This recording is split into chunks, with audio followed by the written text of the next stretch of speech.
हर रंग खुद में समेटे जो बेखौफ लड़ा है, जाति और धर्म के दायरे से जो आगे बढ़ा है, नैतिक, निष्पक्ष, तर्क संगत संविधान ही है वो जो अपनी चिता पर भी सहज खड़ा है। देश का संविधान वो आईना है जिसमें देश के इतिहास को सजाया गया और वर्तमान को संवारा जा रहा है।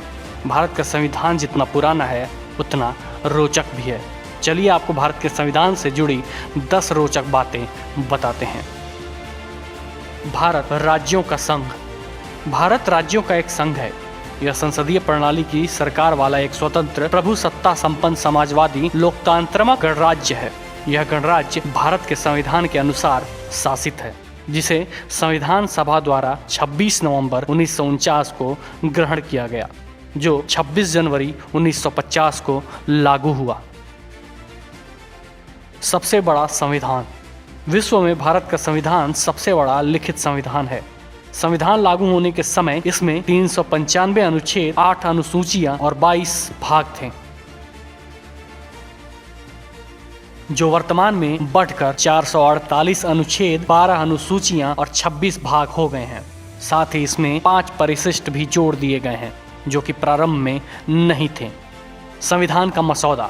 29 अगस्त 1947 को भारत के संविधान का मसौदा तैयार करने वाली समिति की स्थापना हुई, जिसमें अध्यक्ष के रूप में डॉक्टर भीमराव अंबेडकर की नियुक्ति हुई। इसलिए डॉक्टर अंबेडकर को संविधान निर्माता भी कहा जाता है। संविधान सभा के सदस्य। संविधान सभा के 284 सदस्यों ने 24 जनवरी 1950 को दस्तावेज पर हस्ताक्षर किए, जिनमें 15 महिलाएं भी शामिल थीं। इसके बाद 26 जनवरी को भारत का संविधान अस्तित्व में आया।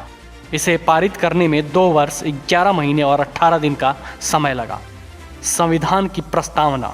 भारतीय संविधान की प्रस्तावना अमेरिकी संविधान से प्रभावित और विश्व में सर्वश्रेष्ठ मानी जाती है। प्रस्तावना के माध्यम से भारतीय संविधान का सार, अपेक्षाएं, उद्देश्य और उसका लक्ष्य और दर्शन प्रकट होता है।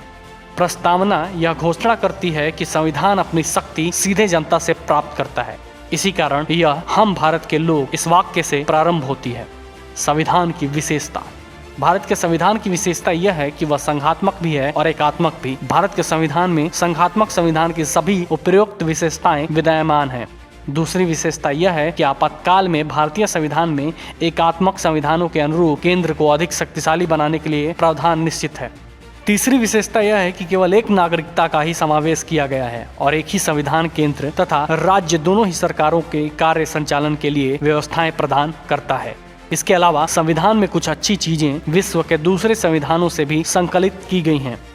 संसदीय स्वरूप। संविधान में सरकार के संसदीय स्वरूप की व्यवस्था की गई है, जिसकी संरचना कतिपय एकात्मक विशिष्टताओं सहित संघीय हो। केंद्रीय कार्यपालिका का संवैधानिक प्रमुख राष्ट्रपति है। भारत के संविधान की धारा 79 के अनुसार केंद्रीय संसद की परिषद में राष्ट्रपति तथा 2 सदन हैं, जिन्हें राज्यों की परिषद और लोगों का सदन के नाम से जाना जाता है। संविधान की धारा 74(1) में यह व्यवस्था की गई है कि राष्ट्रपति की सहायता करने और उसे सलाह देने के लिए एक मंत्री परिषद होगी, जिसका प्रमुख प्रधानमंत्री होगा। राष्ट्रपति सलाह के अनुसार अपने कार्यों का निष्पादन करेगा। इस प्रकार वास्तविक कार्यकारी शक्ति मंत्रिपरिषद में निहित है, जिसका प्रमुख प्रधानमंत्री है। संविधान के प्रमुख 3 बिंदु। भारत का संविधान 3 प्रमुख बिंदुओं पर आधारित है। पहला, राजनीतिक सिद्धांत, जिसके अनुसार भारत एक लोकतांत्रिक देश होगा। यह सार्वभौम धर्मनिरपेक्ष राज्य होगा। दूसरा, भारत की सरकारी संस्थाओं के मध्य किस प्रकार का संबंध होगा, वे एक दूसरे के साथ किस प्रकार कार्य करेंगे, सरकारी संस्थाओं के क्या अधिकार होंगे, क्या कर्तव्य होंगे और किस प्रकार की प्रक्रिया संस्थाओं पर लागू होगी। तीसरा, भारतीय नागरिकों को कौन कौन से मौलिक अधिकार प्राप्त होंगे तथा नागरिकों के क्या कर्तव्य होंगे। इसके अलावा राज्य के नीति निर्देशक तत्व क्या होंगे। संविधान संशोधन। संविधान सभा के मतानुसार देश चहुमुखी विकास के लिए समय समय पर उपयुक्त प्रावधानों की आवश्यकता पड़ सकती है, जिसके लिए संविधान संशोधन की 3 विभिन्न प्रक्रियाएं दी गई हैं। संविधान में पहला संशोधन 18 जून 1951 को किया गया था, जबकि अब तक संविधान में 100 संशोधन किए जा चुके हैं। धर्म निरपेक्षता। समाजवादी और धर्मनिरपेक्ष शब्द संविधान के 1976 में हुए 42वें संशोधन द्वारा प्रस्तावना में जोड़े गए। इससे पहले धर्मनिरपेक्ष के स्थान पर पंथ निरपेक्ष शब्द था। यह अपने सभी नागरिकों को जाति, रंग, नस्ल, लिंग, धर्म या भाषा के आधार पर कोई भेदभाव किए बिना सभी को बराबरी का दर्जा और अवसर देता है। ये 10 प्रमुख बातें संविधान को ही नहीं बल्कि देश में रहने वाले लोगों को मजबूत बनाती हैं और इससे भारत देश मजबूत होता है। Bureau report, parliamentary business.